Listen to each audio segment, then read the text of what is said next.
tous, bienvenue dans ce webinaire qui traitera finalement de comment transformer le suivi de performance web en décisions rapides, priorisées et valorisables, avec Guillaume Devenette de Dataman et Cécile Malbert du groupe Pierre et Vacances. Ok, merci Lisa. J'espère qu'on m'entend correctement. Bonjour à tous. Donc effectivement, c'est un titre un petit peu à rallonge aujourd'hui, mais c'est un sujet intéressant d'explication, de suivi de performance et appliqué au groupe Pierre et Vacances Center Parks. J'ai le plaisir d'avoir Anne-Cécile Malbert avec moi. Bonjour. Et qui va nous expliquer un petit peu comment, chez Pierre et Vacances Center Parks, ils se sont organisés autour du suivi de performance web et surtout comment est-ce qu'ils arrivent à prendre des actions pour optimiser la performance de leur site web. On va donc beaucoup parler organisation, outils, un petit peu, beaucoup même, analytique et analyse quanti pour expliquer des écarts de performance sur un site web, mais pas seulement. Donc, si vous n'avez pas de site e-commerce, vous pouvez quand même rester en ligne parce que les méthodes qu'on va décrire s'appliquent à n'importe quel business, en tout cas B2C. Voilà. Donc, le plan de la présentation, on va commencer par quelques objectifs et puis présentation. On aura ensuite l'explication principalement par Anne-Cécile de l'organisation Analytics et des outils chez Pierre et Vacances. Et puis, on va zoomer sur cette problématique de suivi de performance et comment faire un suivi de performance qui puisse être réellement actionnable, comment faire une business review qui soit rapide, efficace et que chacun sache quoi faire après sa business review. Et ensuite, on gardera un petit peu de temps pour du retour d'expérience chez Pierre et Vacances et des questions. Voilà. Donc, les objectifs, normalement, à la fin de ce webinaire, vous aurez une idée sur les bonnes pratiques du suivi de performance. En tout cas, nos pratiques. Les pratiques de Pierre et Vacances, mais Pierre et Vacances qui a pas mal travaillé sur le sujet, donc on peut dire bonne pratique à ce stade. Et de ce que nous on voit chez Datama, on peut appeler ça bonne pratique. Comment structurer et organiser sa démarche sur le suivi de performance, et puis avoir un petit peu une idée du type d'outils qu'on peut utiliser pour accélérer ses analyses et que ce soit pas trop chronophage. Alors, donc, je disais tout à l'heure, j'ai Anne-Cécile avec moi. Anne-Cécile, tu veux te présenter rapidement? Oui, alors moi, je suis Web Analytics Manager pour le groupe Pierre et Vacances et Center Parks. Auparavant, j'ai fait 7 ans en agence digitale chez Dentsu Edges, principalement sur des sujets tracking et data management. Après, j'ai rejoint un cabinet de conseil et j'ai travaillé notamment pour le groupe Pierre et Vacances sur la mise en place d'une stratégie data-driven marketing. Et j'ai rejoint le groupe Pierre et Vacances. Ils t'ont embauché. Oui, ils m'ont trouvé trop forte. Voilà, exactement. Il y a 2 ans. Voilà.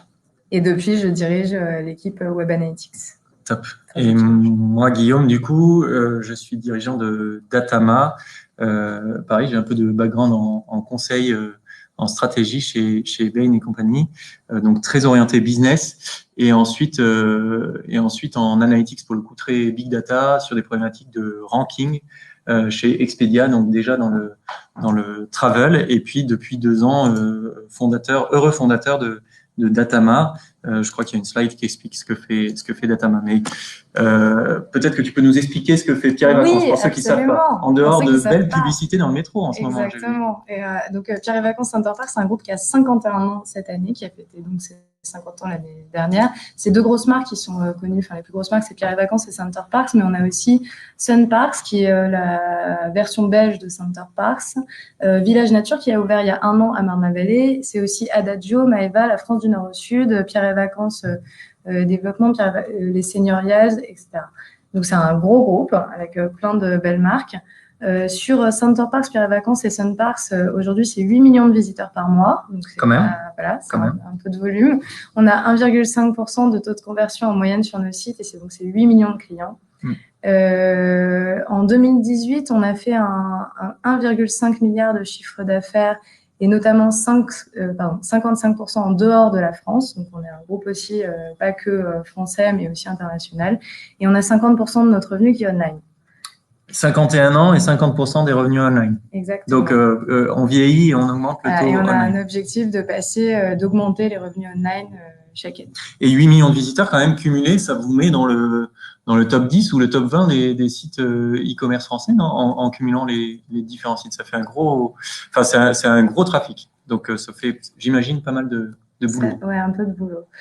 Pierre et Vacances Center Parks, au niveau de la stratégie, notamment dans la direction des sales, a pris le pas d'une approche data-driven il y a 2-3 ans. En se focusant, donc déjà, on a un premier objectif qui est penser client et customer first, ce qu'on essaye d'avoir dans toutes nos actions au sein du groupe. Il y a notamment plusieurs initiatives qui ont été mises en place. Une initiative qui s'appelle Customer Voice, qui a été mise en place depuis environ 1 an. Une initiative groupe transverse qui demande à plein de départements et donc de collaborateurs, mais pas forcément que côté digital, mais l'ensemble des collaborateurs au niveau groupe, donc ils sont aussi sur les parcs, sur les parcs, au call center, en contact quotidien avec nos clients, de remonter les feedbacks clients. Et du coup, on les partage au niveau groupe et on essaie de prendre des actions et des axes de travail justement pour améliorer nos différents touchpoints clients. On a eu aussi un projet qui s'appelait avec une startup qui s'appelle Bad Voice, qui est un projet call center d'écoute client pour comprendre les irritants clients et derrière adapter nos discours de vente, mais aussi comprendre quels sont les points de friction. Et on a aussi en interne un projet qui s'appelle PIX, c'est Put Yourself in Customer Shoes. Et l'idée, c'est de faire des tests internes avec les collaborateurs, mais pas forcément encore une fois que les équipes digitales, pour récupérer des feedbacks. Donc, ça peut être par exemple un scénario d'appel du call center pour réserver un séjour à telle date dans telle destination. Ça peut être un use case sur le parcours client. Et donc là, on récupère les feedbacks et on essaye de prendre des décisions. On a également, bien évidemment, moi je suis analytics, donc je peux pas passer à côté de la data, donc c'est la data au quotidien et des tests utilisateurs aussi pour comprendre les parcours user. Donc ça, c'est la façon dont nous on essaie de penser client au quotidien et de récupérer des feedbacks au quotidien. Bien sûr, l'objectif. Vous offrez des vacances aussi un peu pour Put Yourself in Customer Shoes? Je ne vais pas dévoiler les secrets du groupe. L'objectif principal, c'est bien sûr d'améliorer la conversion. Aujourd'hui, donc, on nous demande de favoriser les ventes direct web. C'est un de nos gros objectifs. Pour cela, et notamment dans la direction des sales, on a 2 gros objectifs cette année, du coup, depuis 1 an et qui continuent. On a boosté, depuis 1 an et demi, on a boosté les A/B tests pour faire de l'amélioration continue de nos sites. Actuellement, on a environ 20 A/B tests qui sont parallélisés par mois et par marque sur nos sites. Donc, fois 3 marques, on commence à être… Ça fait 60 A/B tests par mois. Ouais, au global, on doit avoir une 50aine d'A/B tests qui sont parallélisés par mois. Ah oui. Donc, ça commence à fait faire… beaucoup. Voilà, ça fait un peu… mais du coup, ça nous aide à faire de l'amélioration continue, à vraiment aller faire des évolutions de nos produits. On a un gros objectif de personnalisation. Aujourd'hui, on a environ 30% de notre parcours site qui est personnalisé, soit via des projets data science qu'on réalise en interne, ou alors on fait appel à des startups. Ça peut être des algos de recommandation, ça peut être n'importe quel algo de reco qu'on va mettre en place. Et notre objectif à 3 ans, c'est de personnaliser 80% du parcours. Pour quelques chiffres, l'année dernière, en tout cas cette année fiscale, on a réalisé 16 millions d'euros de chiffre d'affaires d'uplift sur les A/B tests et la personnalisation. Donc, ça paye. Ouais, ça paye. C'est pas mal. C'est pas mal. Et après, du coup, pour améliorer la conversion, il nous faut travailler aussi la coopération et la simplicité. Et donc, on focus beaucoup là-dessus. On essaye de faire une amélioration continue de la coopération au travers de différentes initiatives. Donc, j'ai parlé des A/B tests, mais par exemple, il y a 1 an et demi, on se faisait mis autour d'une table avec toutes les parties prenantes, IT, équipe produit, e-merchandising, analytics et l'acquisition. Et on a revu complètement toute la partie gouvernance, process, reporting, même les policies des A/B tests. Donc, on a complètement industrialisé les A/B tests. Aujourd'hui, on a un ownership par thématique et une organisation qui est partagée avec tous les documents partagés accessibles à tous. Donc ça, c'est un des… parce que c'est un sujet… c'est un gros sujet clé, en fait, avant de lancer 60 A/B tests par mois, il faut être assez clair sur la politique, sur qui fait quoi, sur quelle est l'hypothèse du test, Exactement. etc. Et en fait, on travaille sur différents… En fait, à chaque fois qu'on met en œuvre un projet ou une action, on essaye de retravailler la collaboration et la coopération des équipes.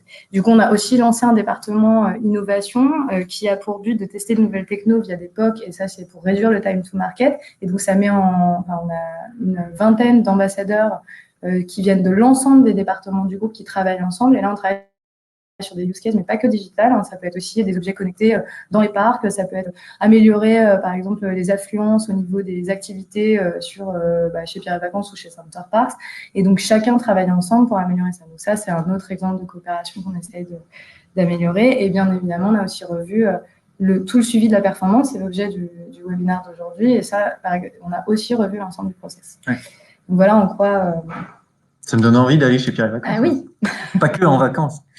Datama rapidement, du coup on accompagne Pierre et Vacances Center Parks, on a cette chance sur ces problématiques de suivi de performance, d'A/B test et pas que. Aujourd'hui on se définit comme un éditeur de logiciels, de solutions. En fait on crée des modèles analytiques qui permettent à des analystes comme l'équipe d'Ansesi de gagner du temps sur des problématiques business très spécifiques. On va pas mal parler de Datama Compare qui permet d'expliquer des analyses d'écart de KPI, expliquer la use case typique, c'est mes revenus ou ma conversion a baissé par rapport à l'année dernière. Pourquoi? Voilà, d'automatiser cette analyse-là. Datama Pivot qui permet d'explorer un dataset, d'expliquer l'importance de différentes dimensions dans une variable et de créer éventuellement des segments d'audience. Datama Impact qui permet d'expliquer la significativité d'une variation et d'être utilisé potentiellement comme un outil de lecture automatisée des résultats d'un A/B test, par exemple, mais pas que. Et puis Datama Journey qui vient analyser les parcours clients et comprendre les points d'achoppement, les points à optimiser, en fait comparer des parcours clients un petit peu en mode Sunburst de Content Square pour ceux qui connaissent, mais sorti via BigQuery et comparer des parcours. Voilà. Et on distribue ça en SaaS, c'est ce qu'utilise Pierre et Vacances, donc via un site web, ou alors on-premise en livrant des packages de data science, ou alors comme add-on, en fait, on est complètement compatible avec les outils BI data du marché, type Tableau, Power BI ou même Excel, et puis on se plug sur des plateformes à la Alteryx, Dataiku. Voilà ce qu'on fait chez Datama. Du coup, on va rentrer un petit peu dans l'organisation de Pierre et Vacances autour de ce sujet, de cette problématique analytics et suivi de performance. Et puis, on va détailler un petit peu les outils. Alors, quand on parle analyse pour un site e-commerce ou même sur des analyses omnicanal, il y a différents niveaux d'analyse. Évidemment, je ne vais pas rentrer trop dans le détail de cette slide parce que tout le monde connaît plus ou moins. Il y a la problématique du trafic, d'où viennent les gens, quelles sont les sources, comment les gens débarquent sur mon site web, comment est-ce que je fais des campagnes pour aller les chercher, quel est le ROI de ces campagnes. Ensuite, il y a une problématique profil des utilisateurs et contenu. Donc, profil des utilisateurs, quel est le type d'audience qui arrive sur mon site, comment est-ce que je peux les segmenter, du coup, comment est-ce que je peux les activer. Contenu, donc dans profil utilisateur aussi, il y a le sujet de personnalisation, device, exactement. Oui, parce que c'est aussi toute la partie technique. Oui. Contenu, là c'est plus qu'est-ce que je mets dans la page, qu'est-ce que j'affiche en termes de campagne, de flash sales, de merchandising, etc. Le parcours utilisateur sur le site. Et puis, on va passer pas mal de temps sur la partie tunnel de conversion et par étape jusqu'à mon objectif final de vente, généralement pour un site e-commerce, mais ça peut être autre chose. Comment est-ce que les gens passent d'une étape à une autre. Et puis, derrière tout ça, il y a évidemment des processus, des ressources, des outils et de la gouvernance, et c'est de ça dont va nous parler Anne-Cécile sur les prochaines sections. Du coup, donc nous, on a les grands pôles de notre équipe digitale. Je ne vais pas passer énormément de temps dessus. En fait, on a essayé de mettre en relief les niveaux d'analyse avec ces grands pôles parce que finalement, chez Pierre et Vacances, en tout cas nous, de notre côté analytics, on a pris le parti de découper niveau d'analyse et de créer un espèce de KPI framework en fonction des équipes pour être sûr d'avoir des leviers actionnables en fonction de ces niveaux d'analyse. Par exemple, on ne va pas demander à l'équipe acquisition de comprendre pourquoi il y a un problème dans les étapes du tunnel de conversion. Ça se tient. Ça se tient. Ça se tient. C'est la base. Donc, du coup, l'équipe digitale, elle est constituée d'une équipe acquisition une grosse équipe acquisition qui fait toute la partie online média, donc display, affiliation, toute la partie SIA et SEO qui est internalisée. On a les équipes marketing direct, CRM, avec qui on travaille beaucoup, qui s'occupent donc de tout le marketing direct, mais également de la segmentation client, qui nous donne pas mal d'insights sur la consommation des clients, sur comment ils se comportent face à la saisonnalité, face aux produits. Les équipes merchandising, c'est eux qui mettent en ligne toutes les offres commerciales, le contenu, les changements les changements d'offres. Donc, par exemple, on a les mercredis de folie sur Center Parcs. Il y a beaucoup de sujets de saisonnalité aussi pour Pierre et Vacances, entre les offres hiver, les offres été. Exactement, pour Pierre et Vacances. Et après, c'est beaucoup plus des offres ou en fonction des parcs ou comme on dit, les mercredis de folie sur Center Parcs. Je fais pas de la promo. Ouais, c'est aujourd'hui. Je l'ai répété. Les gens vont switcher sur le site. Tu vas avoir un pic. Les équipes marketing, après on est une grosse équipe produit sur Pierre et Vacances, Center Parcs, qui est en charge du développement produit. Donc on a parlé des A/B tests, donc on travaille beaucoup avec eux sur le développement des A/B tests sur nos sites. L'IT et enfin l'analytics, c'est nous. Last but not least. Exactement. Pour développer la partie département analytics, nous on a un département qui est constitué de 2 équipes. Notre département, c'est Business Analytics et Data Science. On a une équipe avec 2 Data Scientists qui s'occupent de projets Data Science. Donc, c'est eux qui vont aller, par exemple, construire nos algos de recommandation. Et ils travaillent beaucoup avec les équipes IT et les équipes Data CRM. On a aussi une partie Business Analytics. C'est eux qui vont être en charge du reporting et de l'analyse business globale des sales, donc pas que web. Eux, ils vont vraiment s'occuper de tout le reporting pour l'ensemble des ventes indirectes, le call center, etc. Là, on est en bas, sur les 2 boîtes grises. Moi, je gère donc mon équipe. On est focus sur le côté Web Analytics. On est aujourd'hui, donc j'ai 4 seniors et 2 juniors Web Analytics, sachant que en fait j'ai 3 seniors et que je recrute petit message. un autre hiring. Senior Web Analyst, si quelqu'un m'entend. Et nous, on est en charge de toute la partie donc measurement. Donc ça, c'est toute la partie tracking, collecte de données, tag management et toute la partie GDPR. Et ça, j'ai une personne qui est référente sur ce sujet-là. On est en charge du report et de l'analyse de la performance digitale, c'est le sujet d'aujourd'hui. Du design et de l'analyse des A/B tests, on a une personne dédiée là-dessus. Donc, il va être vraiment le point d'entrée des équipes produits, IT et merchandising, parce qu'on a un certain nombre d'A/B tests à suivre et de personnalisation et on a besoin d'une personne 100% sur ce sujet-là. Et on a également toute la partie data-driven marketing, qui est à la fois la création des audiences, le suivi, mais aussi la gestion de projet en interne avec la coordination des équipes, afin d'essayer d'avoir des use cases qui brisent un peu les silos qu'on a mis en place entre les équipes acquisition, CRM, etc. et une partie attribution. Et on fait également des formations, c'est classique. De temps en temps, pour que les gens comprennent en fait la data. Voilà. Notre challenge, ils sont probablement comme toutes les équipes Web Analytics du marché, mais on a une obligation de qualité. Donc pas nous d'ailleurs, je pense que tout le monde fait la même chose, mais quand on produit et quand on livre du report, on nous demande des leviers business actionnables. Donc on doit être rapide, on doit livrer des choses qui sont compréhensibles à tous. On nous demande de focuser sur des insights, c'est-à-dire qu'on ne peut pas se contenter de livrer le report en mettant rien à signaler dans le commentaire, parce que sinon ça ne fonctionne pas du tout avec ma direction. Et on doit aller trouver des actions d'amélioration et s'assurer du delivery. Donc nous, on est aussi en charge de la coordination de ça et de s'assurer que les équipes mettent bien en place les choses. Donc on a une espèce de rôle un peu aussi de chef d'orchestre. Et après, il y a à fois la quantité, parce que l'équipe Analytics, on n'est pas du tout, par rapport à certaines autres équipes qui sont splittées par marque ou par marché, nous, on s'occupe de toutes les marques. Donc Pierre et Vacances, Center Parcs, c'est le B2C, c'est aussi B2B et c'est aussi tous les sites à usage client, donc les My, Center Parcs, My Pierre et Vacances, et les planètes, etc. Et parce que Pierre et Vacances, ça sonne français comme ça, mais en fait, Pierre et Vacances, Center Parcs, c'est d'ailleurs un business qui est... En fait, il y a tous les marchés, France, Belgique, Pays-Bas, UK, le marché du Pays-Bas est au moins aussi gros. Sur Center Parcs, par exemple, on a le DE, NL qui sont DE, NL et BE qui sont en fait des gros marchés. Et sur Allemagne, Pierre et Vacances, on a beaucoup UK qui sont ici. Donc, on s'occupe vraiment des marchés. Il y a des équipes en local sur lesquelles on travaille aussi. Donc, c'est nos clients internes et sur lesquels on se doit de délivrer des choses. Et donc, les touchpoints, c'est à la fois les équipes digitales, mais c'est aussi les équipes du call center, les équipes indirectes. Donc, on a beaucoup de monde. Facile. Ouais. Facile. Qualité, easy. quantité. On fait ça. Ton travail tous les jours, quoi. Mais pour cela, on a la chance d'utiliser des outils merveilleux. C'est que vous avez automatisé un certain nombre de trucs. Ouais. La bonne nouvelle, c'est qu'on a des outils qui nous permettent d'aller plus vite et d'être plus rapide. On utilise, donc sur la partie reporting, analyse de la performance digitale, donc on a essayé d'automatiser la majorité de nos reports. On a encore des choses qui sont faites manuellement, on va pas se le cacher, mais par contre, sur tout ce qui va être reports réguliers qui sont partagés à l'ensemble du groupe et qu'on fait de manière, parce que nous on fait des reports daily et weekly, donc ça, aujourd'hui on les a automatisés avec BigQuery et Tableau, qui sont partagés à l'ensemble du groupe. Donc pour ceux, qui sont partagés à l'ensemble du groupe. Après, on utilise Data Studio sur des sujets plus granulaires pour les équipes. Parce que c'est plus facile d'utilisation, c'est plus facile d'accès, tout le monde peut se connecter. C'est moins cher aussi. Hein. C'est moins cher, voilà.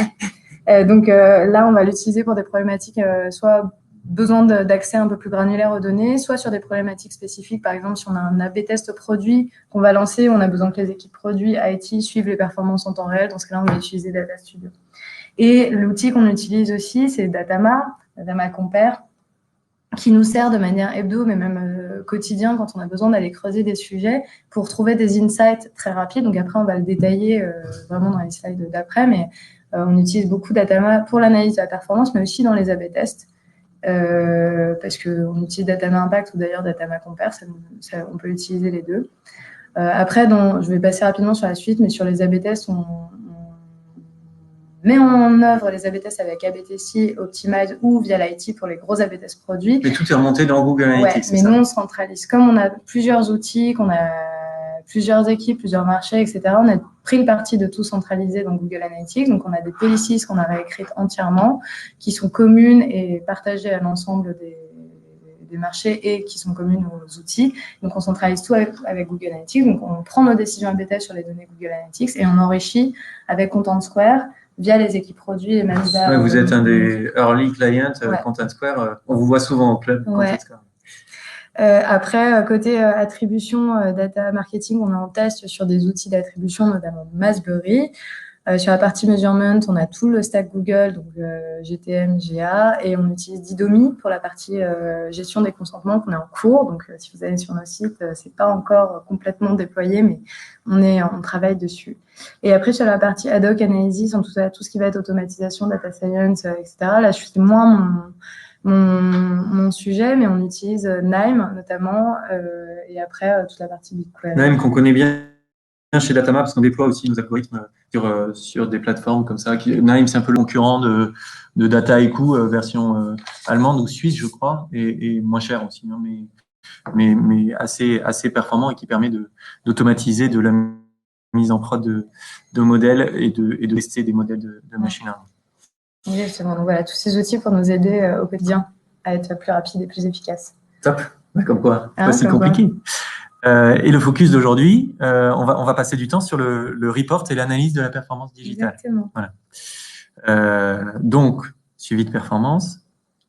Alors, là, on va rentrer un petit peu dans le concret et le contenu, à la fois d'un point de vue organisation chez Pierre et Vacances et d'un point de vue un petit peu théorique sur comment est-ce qu'on peut faire une analyse de performance qui soit efficace. Quand on parle performance ici, attention, parfois on entend performance pour le temps de loading d'un site, c'est-à-dire en combien de secondes ma page s'affiche, qui est un sujet très important, certes, mais qui n'est pas le sujet d'aujourd'hui. Là, on parle de performance business, c'est-à-dire à la fin du mois, à la fin de la semaine, combien est-ce que j'ai de sous-sous dans la poche, ou au moins quand on est client driven, customer first, combien de bookings, quel est mon taux de conversion, etc. Et donc, les questions qu'on se pose, c'est, en tant qu'analyste, c'est comment expliquer ces variations de performance et comment prioriser les analyses et les facteurs explicatifs, c'est-à-dire quand bien même j'ai l'explication, quels sont les tops qu'il faut que je communique à mon management. Et tu parlais de la problématique, faut être insightful, il faut prioriser, il faut pas juste dire voilà la full liste de ce qui se passe, débrouillez-vous avec ça. Et puis du coup, quelles actions mettre en œuvre, quelle équipe va faire quoi concrètement. Et donc en termes d'analyse, on parlera un peu de temps là-dessus. Il y a en gros deux aspects principaux. l'analyse du tunnel de conversion, par étape du tunnel de conversion, et puis l'analyse des dimensions explicatives.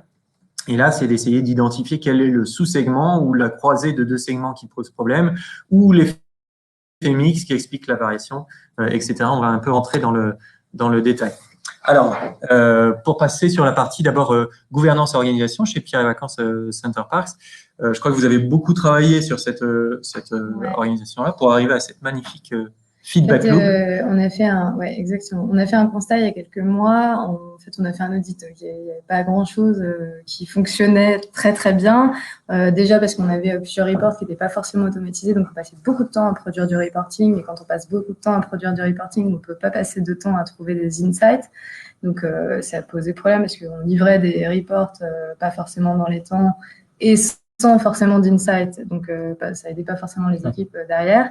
Et on avait peu de suivi des actions, donc ça c'est à deux niveaux. Un, parce que on n'avait pas forcément l'ensemble des parties prenantes qui étaient des parties prenantes de la performance digitale qui étaient mises dans la boucle, et on n'avait pas forcément de coordination aussi du delivery des actions. Donc, on a décidé de revoir entièrement le process qui a donné lieu à cette magnifique loop. Aujourd'hui, en fait, on s'est calé on a des business meetings qui sont faits avec la direction et l'ensemble des départements des sales, qui sont en hebdomadaire, mensuel et tous les quarters. Et en fait, on se cale, nous, Analytics et l'ensemble des équipes digitales, sur ces business meetings pour produire les analyses et trouver, du coup, des actions et des leviers actionnables pour améliorer nos performances. Donc, si on commence par la première étape, qu'on a appelée Identify, pour marketer un peu les choses. Ça, en anglais, c'est mieux. C'est mieux en anglais. On a une première étape qui est donc reporting. Aujourd'hui, on a automatisé la majorité. Donc, on a quand même en fait une partie de reporting qu'on sort qui est en partage de l'ensemble des équipes, qui est pas forcément très granulaire, mais qu'on utilise au moins pour partager les résultats de manière quotidienne et hebdomadaire. Enfin, qui de toute façon, tout le monde a accès, et sur lequel on a un détail marque, marché, device et channel, qui nous permet d'avoir l'ensemble des performances. Et ensuite, nous, côté analytics, on utilise Datama Compare pour aller faciliter l'analyse et sortir directement des premiers insights. Ouais, parce que le sujet, en fait, quand on a... Là, c'est un screenshot de tableau, c'est ça que vous avez là. C'est, on a tous eu plus ou moins ce dashboard-là qui dit tel segment, tel marché, tel device, tu fais moins 30%. La question qui se pose immédiatement, c'est oui, mais attends, ça fait moins 30%, mais c'est quoi, c'est quel marché, ça représente combien de mon business, en fait. Et d'une part, est-ce que c'est significatif? C'est-à-dire, si j'avais un booking l'année dernière et j'en ai 2 cette année, je fais plus 100%, plutôt mettons-le dans l'autre sens. J'en avais 2 l'année dernière et j'en ai un cette année, je fais moins 50%. Est-ce que je dois réellement m'affoler, sachant que c'est un tout petit segment en fait? Et puis, quand bien même ce serait significatif, combien ça représente de la picture globale? Et donc, c'est effectivement là-dessus que Datama Compare vous aide à traduire tout ça dans la... Exactement. En fait, du coup, ça nous fait gagner du temps pour nous, pour identifier, plutôt que de passer du temps à traiter de la donnée, à se perdre et à un peu se noyer dans l'ensemble des datas qu'on a, on gagne du temps avec Datama pour identifier rapidement où sont les plus fortes variations. Du coup, d'où vient la plus forte variation et quelle dimension est la plus explicative de cette variation. Derrière, du coup, ça nous permet de gagner du temps sur highlighter les tops et flops par marque et par marché, et ce qui va nous permettre derrière de partager avec les équipes digitales. Donc nous, on s'occupe aussi, bien évidemment, quand on a identifié les top flops, d'aller faire les deep dives de support des équipes, d'aller vraiment dans les sous-segments, d'aller regarder dans le détail, par exemple, d'une landing page qui aurait posé problème. Donc derrière, on s'occupe aussi de cette partie-là.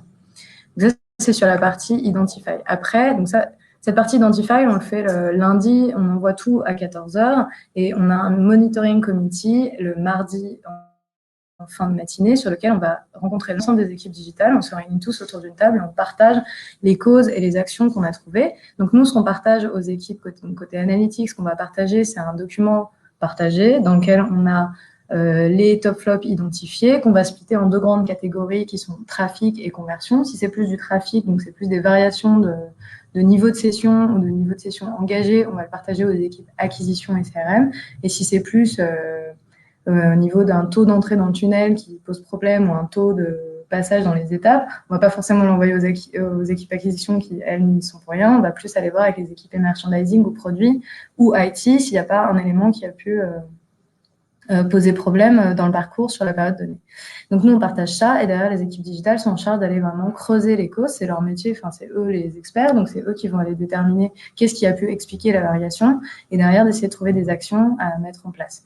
Et nous, côté analytics, on va récupérer l'ensemble de ces éléments qui ont été partagés et on va créer les slides qu'on va partager au business meeting parce qu'on a quand même des slides à présenter à la direction, ça ne peut pas s'y couper, et derrière, récupérer l'ensemble des causes et des actions. Ensuite, on a une partie, donc tous les business meetings qui sont faits en weekly, en monthly, en quarterly, mais du coup, on se cale sur ces business meetings dans lesquels toutes les équipes digitales, mais aussi les autres départements de sales, donc les ventes indirectes, call center, etc., ainsi que la direction se regroupent. Là, on fait une business review donc de l'ensemble des départements dans lequel on partage les actions. Le partager, déjà, ça nous aide à récupérer de l'information et à s'assurer qu'on est bien sur les bonnes priorités et aussi à prioriser les futures actions à mener et à que chacun soit honneur en fait de son action et soit au fait de ce qu'il a à faire. Et nous, côté analytics, on va être derrière en charge de s'assurer que les actions sont bien déployées, qu'on a bien mis en œuvre les choses et que voilà, qu'il y a du delivery et ça, on le fait du coup en loop toutes les semaines. Donc ça, vous faites le mercredi. Ça, on le fait le mercredi. Donc là, tu as ton téléphone allumé. Exactement. C'est maintenant. Non, mais j'ai une équipe formidable qui prend le relais dans ces cas-là. Ah, c'est bien fait. Ben oui, bien sûr. C'est bien fait. Et le dernier point, c'est si jamais on travaille sur des sujets enfin, si jamais on a vraiment une baisse de performance ou quelque chose sur lequel on doit travailler de manière plus focus. Par exemple, on a lancé le site Center Parks l'année dernière, on a fait un A/B test entre l'ancien et le nouveau site. Dans ce cas-là, on fait des task force, on travaille un peu en mode SWAT team. Et là, on se voit tous les jours avec l'ensemble des équipes et on échange nos actions quotidiennement et on essaie de mettre en œuvre les actions et les leviers actionnels. Voilà. Ça, c'est comme ça, chacun sort du meeting avec il sait quoi faire. Ouais, exactement. Ouais. Mais ça marche bien. Du coup, ça marche bien. Ouais. Après, je précise aussi que toutes nos équipes digitales sont au même étage et que du coup, on se voit toute la journée. Ça, c'est le fait que géographiquement, on soit tous les uns à côté des autres, ça aide quand même pas mal sur la coopération. Ouais. Alors, on a parlé un petit peu organisation et en réalité, c'est probablement plus de la moitié du boulot qui est fait quand l'organisation est mise en place. On va parler un petit peu plus théorie sur la partie analytique pour les analystes qui sont sur ce webinaire. En reprenant un petit peu la question qui est posée quand on fait une business review et qu'on explique et qu'on essaye de répondre à cette damnée question du grand chef à plume, pourquoi ma conversion a baissé par rapport à l'année dernière. Et en fait, on peut généraliser cette question en disant, et en fait, beaucoup des questions qu'on a en tant qu'analyste, c'est pourquoi ce KPI a varié entre un point de départ et un point d'arrivée. Ça peut être, on le disait, entre deux périodes de temps, l'année dernière, cette année, la semaine dernière, cette semaine, ce mois-ci, etc. Ça peut être aussi entre deux variantes d'un A/B test. Ça peut être entre deux business units. Ça peut être entre deux devices. Que sais-je. Donc, il y a beaucoup d'options. Et puis, le KPI, lui aussi, peut varier. On peut suivre ses revenus, on peut suivre son taux de conversion. Mais globalement, cette question-là, on veut presque toujours comparer à quelque chose. Parce que quand bien même la question serait « je trouve qu'on n'est pas terrible en conversion », en fait, derrière cette question-là, c'est « tu trouves qu'on n'est pas terrible par rapport à un point de benchmark ». Donc, on va essayer de répondre à cette question. Pourquoi A est mieux que B sur un KPI donné? Pour ça, on va procéder par étapes et on va faire un tout petit peu de maths. Rassurez-vous, sans rentrer dans trop de complexité. Mais on va essayer de découper, en fait, d'une part, une partie analyse sur un tunnel de conversion, en l'occurrence, parce qu'on parle de site web et de tunnel de conversion, mais on verra qu'on peut généraliser ça à d'autres types de business. Et puis, une partie analyse des dimensions, en fait, et des segments, des typologies d'utilisateurs, quel device, quel browser, ce qu'on disait, quel est le marché qui pose problème. Et ces deux analyses-là sont complémentaires et peuvent se faire en un seul morceau et du coup, prendre des actions et faire une analyse, en fait, qui va être assez rapide, finalement. Quand bien même, ça a l'air comme ça compliqué.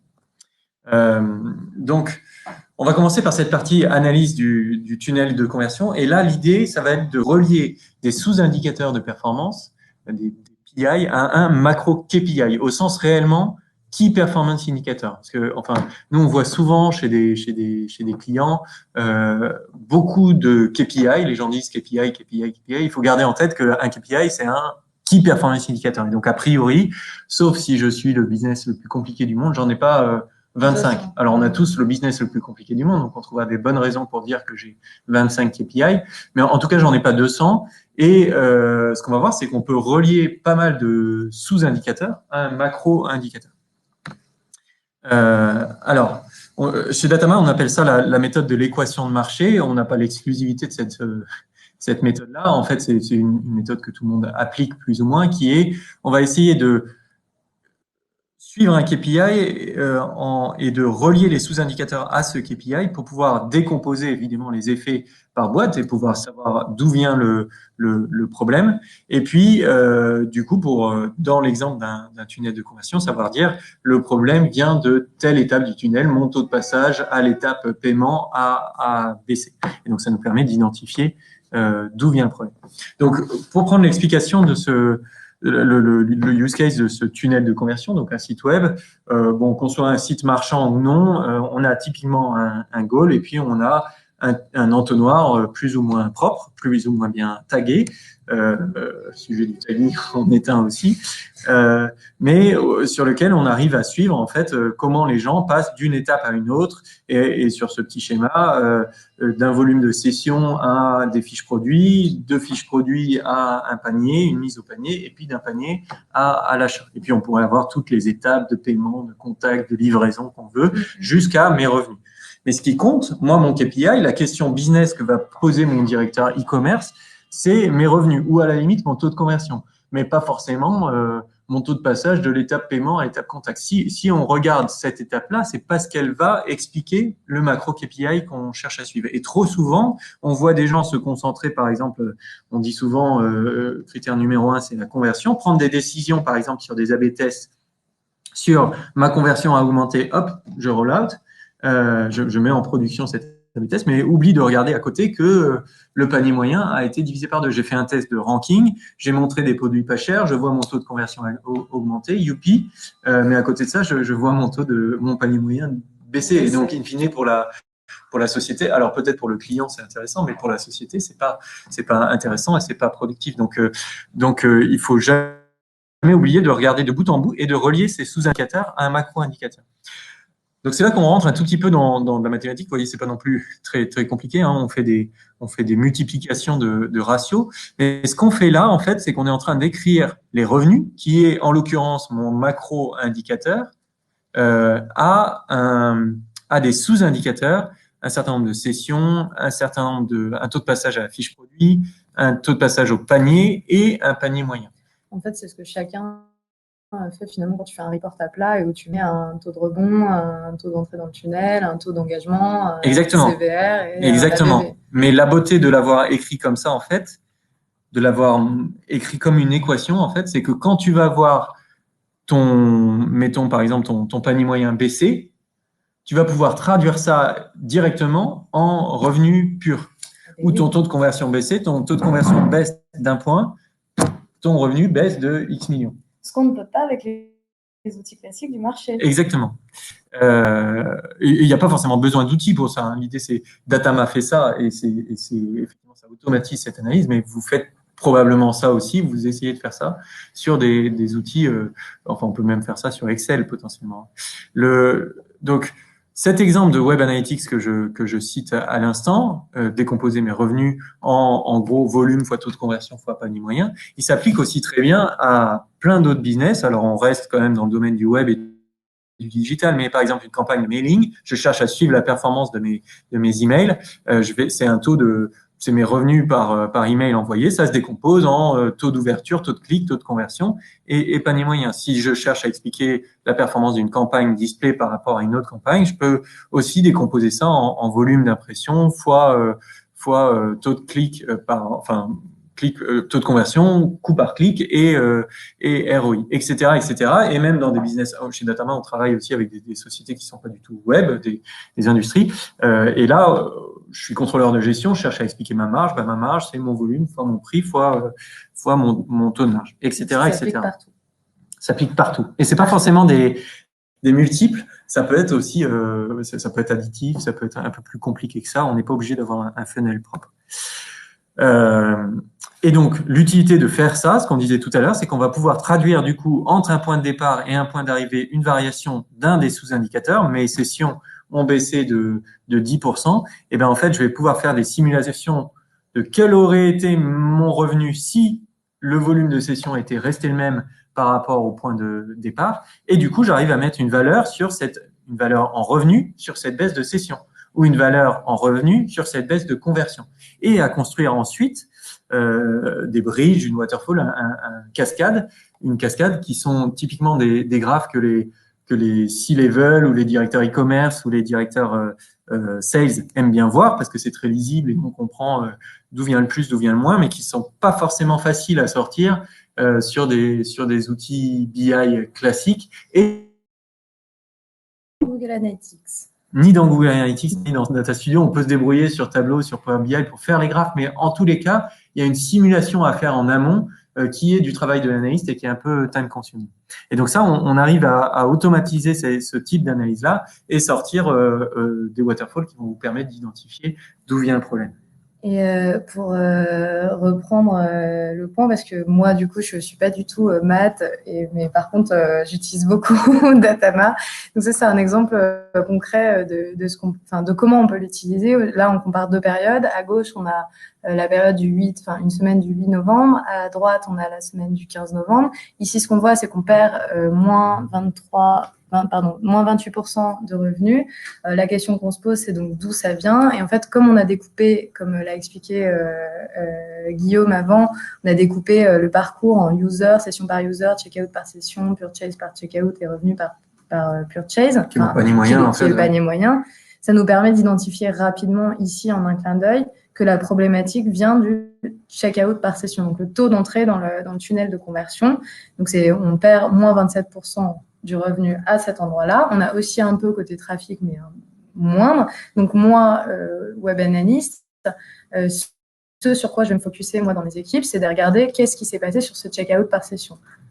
Et on n'est pas, ce qu'on disait tout à l'heure, c'est on n'est pas obligé de faire. On peut avoir toutes les étapes qu'on veut dans. Oui, on pourra avoir toutes les étapes. Nous, souvent, on rajoute aussi les étapes vraiment du tunnel de conversion parce qu'on peut avoir des problématiques sur l'étape paiement à l'étape confirmation ou sur l'étape service à l'étape paiement. Et du coup, on va aussi pouvoir regarder ça quand on creuse vraiment dans le sujet de tunnel. Donc ça c'est une vision rapide, simple, vraiment pour aller se dire d'où vient le souci. Alors que sur un Excel, avec on pourrait voir la variation, mais au moins on l'a et on a la proportion. On l'a traduite en revenu, ouais. En tout cas dans le KPI qu'on cherche dessus. Et puis la deuxième partie de l'analyse, sur laquelle je vais aller un petit peu plus vite parce que le temps passe, c'est la partie dimension, sur laquelle en fait on va se poser les questions. Ok, mon taux de passage à l'étape checkout baisse. Pourquoi? Et là-dessus, en fait, il y a deux choses qu'on va chercher à comprendre. Ce qu'on cherche à faire, c'est savoir est-ce qu'il y a soit un segment particulier qui pose problème, est-ce que c'est aux Pays-Bas le mobile qui a moins bien performé, ou est-ce que c'est une problématique d'effet mix qui est plus tendancielle, il y a plus d'utilisateurs mobiles et donc la performance a baissé. Et puis il y a une problématique ensuite qui est de choisir en fait la dimension d'analyse, de savoir scorer les dimensions et de savoir dire en fait ce qu'il faut regarder cette semaine, ce qu'il faut regarder ce mois-ci ou ce qu'il faut regarder pour expliquer cette variation, c'est la dimension pays ou c'est la dimension mobile ou c'est la croisée des deux. Et ça c'est un petit peu compliqué, c'est un petit peu time consuming quand on est analyste d'aller filtrer, d'aller regarder dimension par dimension, etc. Ça, c'est un exemple de Google Analytics. A priori, tout le monde connaît les dimensions qui sont dispo dans un outil de Web Analytics. Nous, on en a choisi certaines. On en a choisi 5-6 qui sont le language parce qu'on est par marché. On a choisi le browser, le device. On a choisi la source médium, la landing page. Et c'est ça qu'on va regarder en majorité parce que ça explique 80% de nos variations. Donc souvent, avec ces quelques dimensions, on arrive à comprendre déjà quelles sont les variations. Et ce qu'on fait avec Datama, c'est Ce que Datama nous permet, c'est de pouvoir les croiser rapidement, d'avoir des dimensions combinées et de tout de suite comprendre quelle est la dimension qui est le plus explicative dans la variation.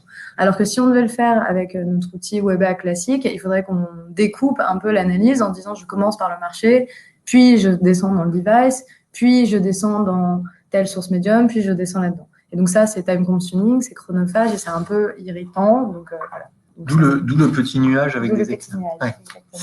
Alors pour rentrer dans cette histoire de mix, qui est peut-être un peu obscure pour certains, en fait c'est une question que tout le monde a déjà vue, par exemple sur une problématique device.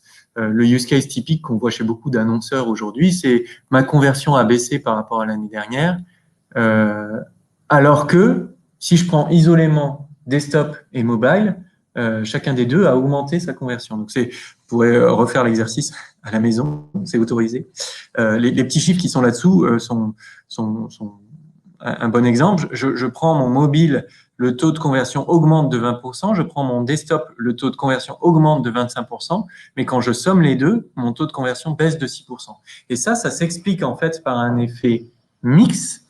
Si je prends ici le graphe qu'on voit là, en axe des X, c'est le pourcentage de session, c'est ce que j'ai en entrée de mon mix, la part de session. En ordonnée, j'ai la conversion en l'occurrence, et en fait, j'ai splitté ça par device, et j'ai mon point de départ, mon point d'arrivée, qui sont le début et la fin de chacune des flèches. Et je vois mobile augmenter en mix, desktop baisser en mix, qui est ce qu'on voit tendanciellement aujourd'hui beaucoup sur le marché. J'ai de plus en plus d'utilisateurs mobiles. Et parce qu'il y a un écart de conversion en fait important entre desktop et mobile, quand j'augmente le mix mobile, je baisse mathématiquement la conversion moyenne. Mais du coup, je peux me retrouver avec un directeur e-commerce ou un directeur sales qui dit « Je comprends pas, vous m'aviez vendu des A/B tests qui étaient censés lifter la conversion. On a passé 1 an à optimiser la conversion et vous m'avez dit qu'en cumulé, on a 25% d'uplift de conversion. Mais moi, je vois ma conversion moyenne baisser. Et donc, c'est là que c'est très intéressant de mettre à part cet effet mix pour dire attention, il y a une problématique d'acquisition, une problématique de tendance de marché qui est j'ai plus d'utilisateurs mobiles. Donc, donc, tu vois la conversion moyenne baisser, mais c'est à cause de l'effet mix. Et donc, de mettre ça à part dans l'analyse. Et cet effet mix, il peut très bien arriver sur une dimension device, mais en fait sur n'importe quelle dimension dans laquelle on fait l'analyse. Ça peut être sur une dimension page, par exemple, ou landing page, quand on a des changements de site ou une évolution de notre site complet. On a lancé un nouveau site, on a vu qu'il y avait moins de trafic, par exemple, en entrée sur des pages offres qui avaient un meilleur taux de conversion que des pages produits. Du coup, on a un effet mix à cet endroit-là qui est hors de la performance, oui. Comme l'a expliqué Guillaume. Oui. Et alors, net de cet effet mix, ensuite, ce qui nous intéresse, c'est de voir s'il y a des segments qui performent très mal. Donc là, on prend l'exemple de SEO versus SEO. On split par source. Et ce qu'on voit ici, c'est que SEO représente, mettons, 91% de mon trafic.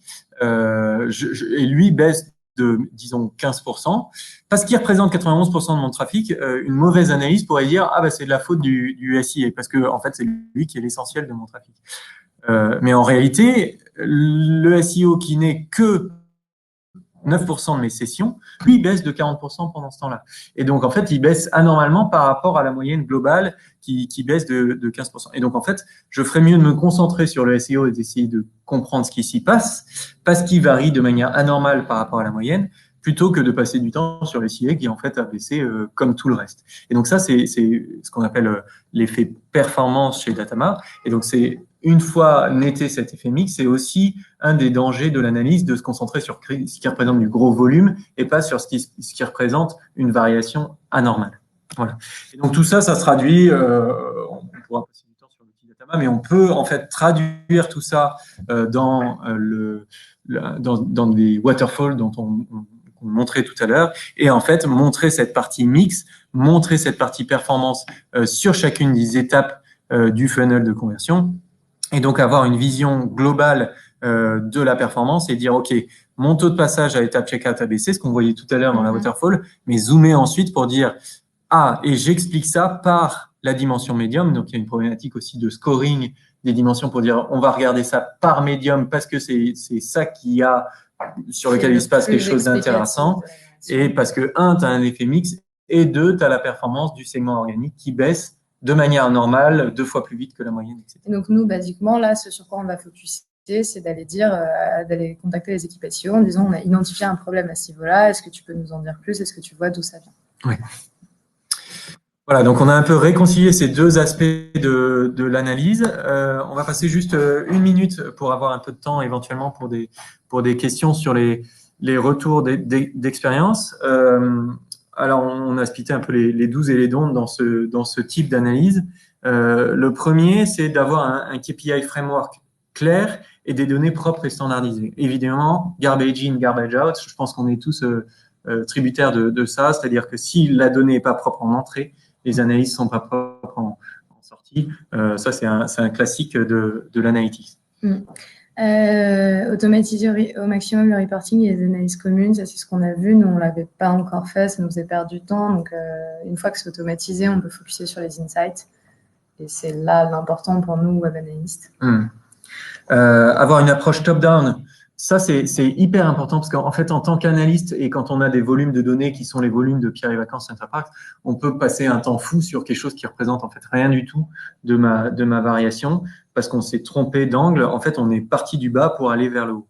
Et en fait, sur ce type d'analyse, c'est beaucoup plus payant, en tout cas de notre expérience, de commencer par le haut, voir en macro d'où viennent les problèmes, un petit peu en mode waterfall, genre ok, il y a un problème là et là, on va se concentrer là-dessus et on va zoomer là-dessus, avant de commencer à découper les cheveux en quatre sur des choses qui sont pas significatives.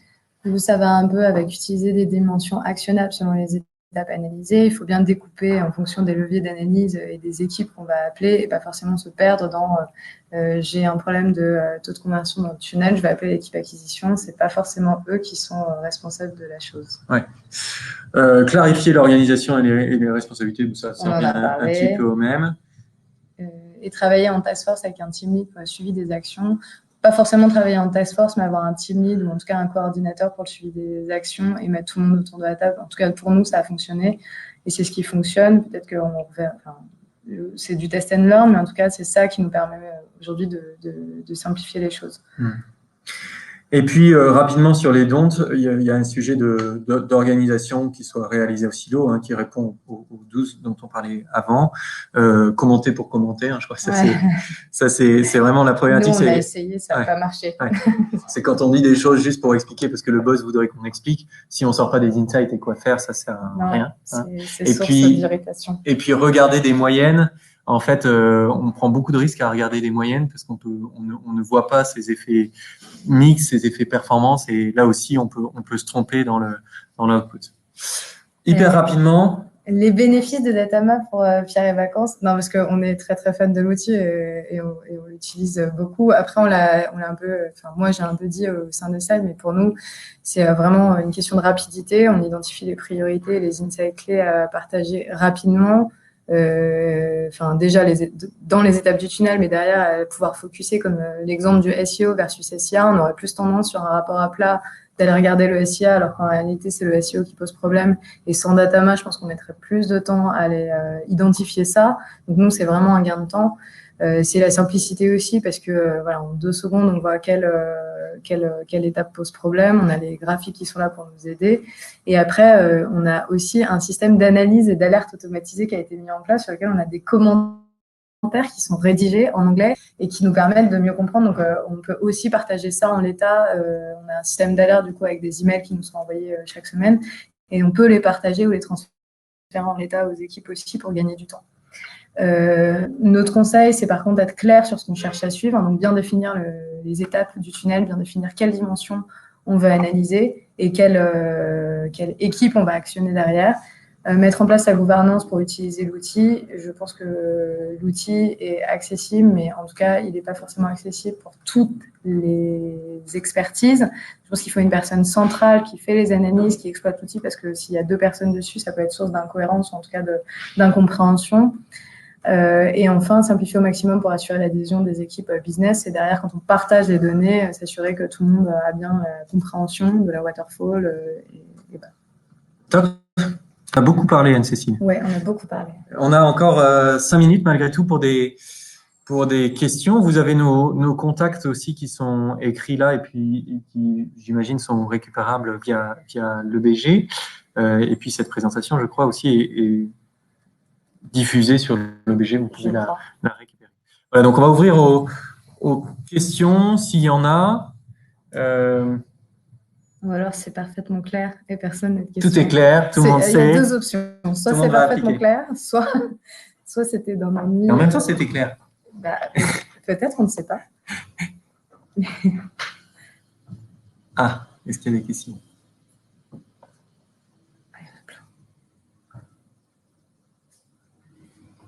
Après, c'est aussi du test and learn. Hein, Ah oui. Quand tu dis, on ne prétend pas avoir le... alors, je vois une question. Quel est le coût et la charge de setup de l'outil Datama Compare? Alors, on pourrait rentrer dans le détail de ça. Aujourd'hui, à date, je crois que la licence coûte 4 000 € par an, donc 400 € par mois, et c'est pas limité en termes de nombre d'accès, c'est-à-dire c'est un compte pour une business unit d'une entreprise. Ça, c'est Datama Compare, Datama Pivot et Datama Impact viennent en add-on par-dessus et sont à peu près à la moitié. Et il n'y a pas de coût de setup, en revanche, sur du SaaS. Il y a une formation qui vient avec.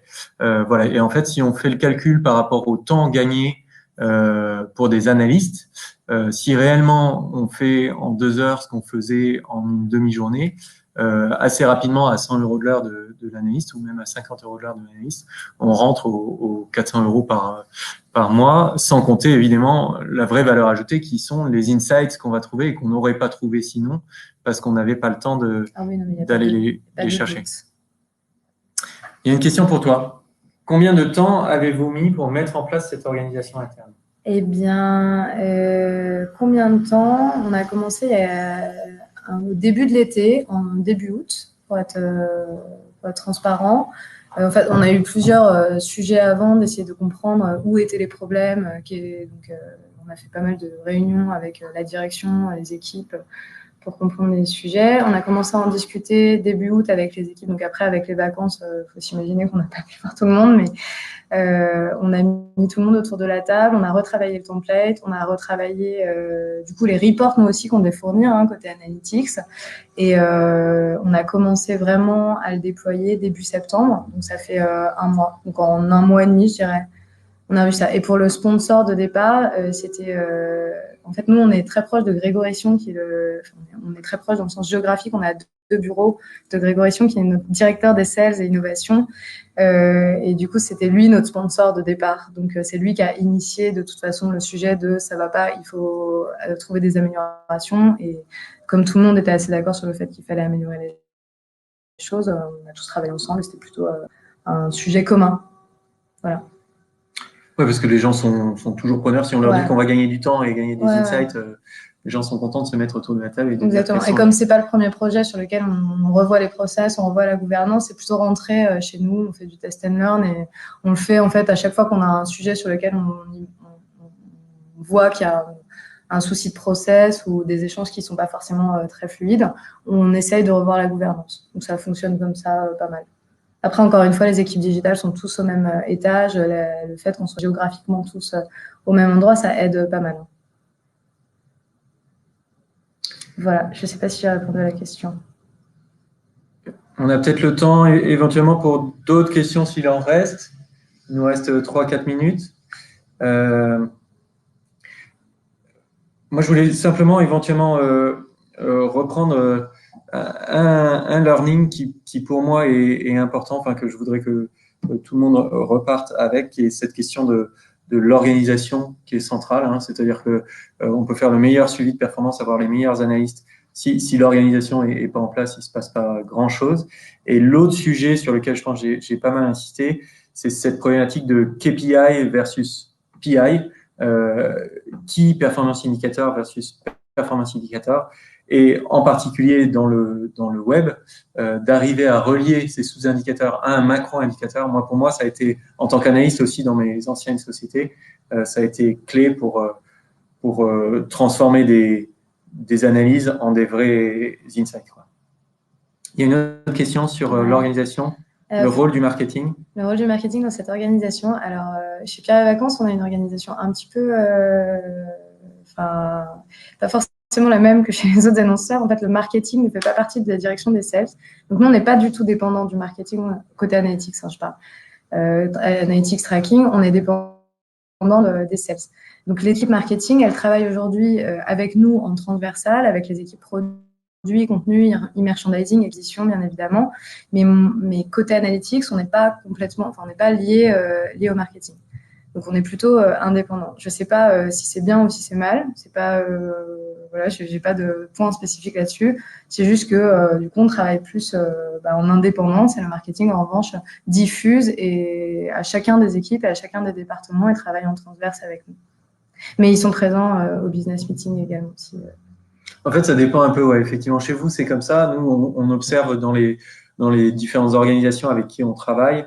Le marketing qui peut être inclus aussi dans des feature teams sur le produit dans lequel il y a un analyste, il y a un product, il y a des développeurs et il y a un product marketing ou un marketing plus acquisition. Ouais, en fait, c'est le cas, mais du coup, c'est plus en amont avec les équipes produits que nous. Oui, dans la partie analytics. En revanche, quand on prend des décisions ou qu'on se dit, là, par exemple, on a un problème de produit, tout le monde est mis autour de la table et après, la cause, donc si chaque équipe devient responsable du souci identifié. Donc, voilà, chacun va revoir. Donc, si c'est en cause une action marketing, ce sera, voilà, chacun prend le sujet de son côté, quoi.